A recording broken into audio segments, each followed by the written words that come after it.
ulang.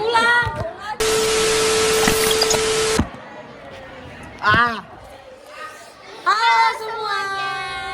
Kami dari kelompok 4, kami ingin menjelaskan beberapa dari prinsip kimia hijau.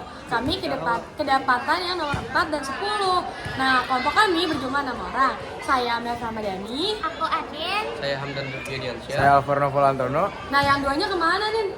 Sakit. Siapa aja sih, Ra? Ada Devon sama Randi Bella. Oke. Ro, kimia hijau tuh apa sih? Kimia hijau adalah apaan sih? Apaan sih? Ro, kimia hijau tuh apa sih? Kimia hijau adalah prinsip dan praktik dalam kimia yang bertujuan untuk mengurangi dampak lingkungan dan resiko terhadap kesehatan manusia. Ini termasuk pengembangan proses dan produk yang lebih ramah lingkungan, mengurangi penggunaan bahan berbahaya dan menimbulkan limbah.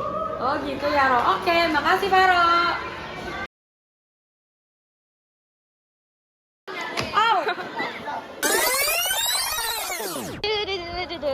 Nin, ada Hamdan. Hamdan, lagi ngapain? Gue mau ngejelasin prinsip kimia hijau yang berkaitan dengan mendesain bahan kimia dan produk yang terdegradasi setelah digunakan adalah prinsip desain untuk degradasi. Prinsip ini mengutamakan perancangan bahan kimia dan produk agar dapat terurai secara aman dan efektif setelah masa penggunaannya berakhir, mengurai dampak lingkungan dan akumulasi limbah. Lama banget.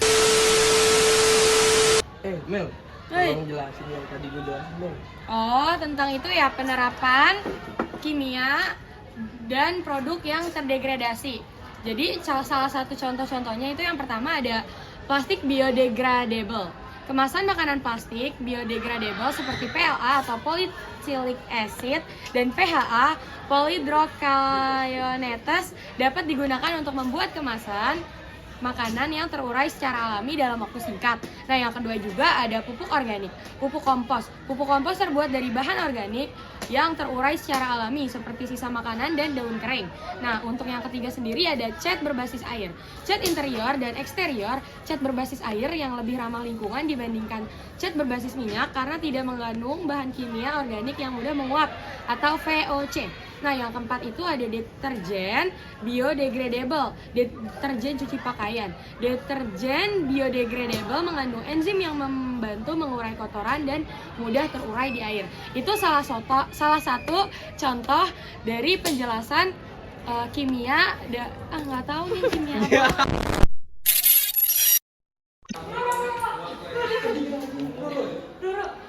Anak salah saya apa? How close were you to the victim?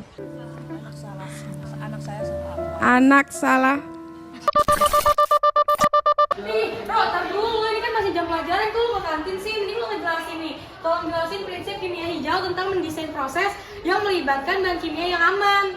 Jadi itu tuh dikenal sebagai prinsip desain untuk keselamatan.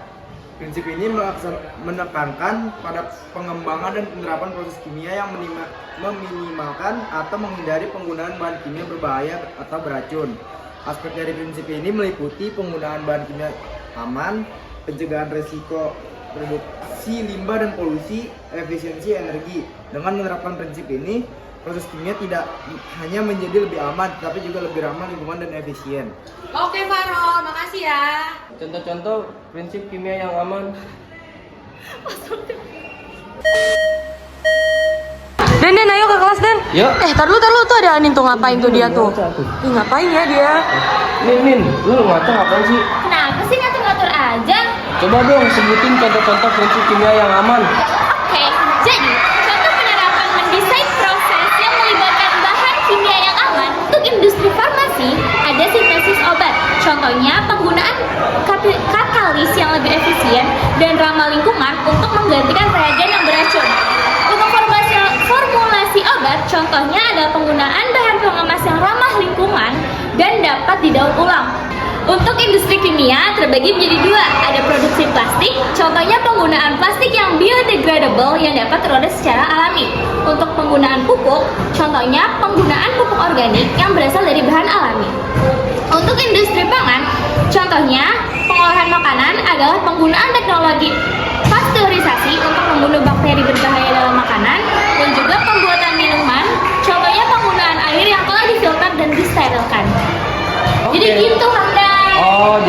Oke, makasih. Dah yuk ke kelas yuk. Let's go.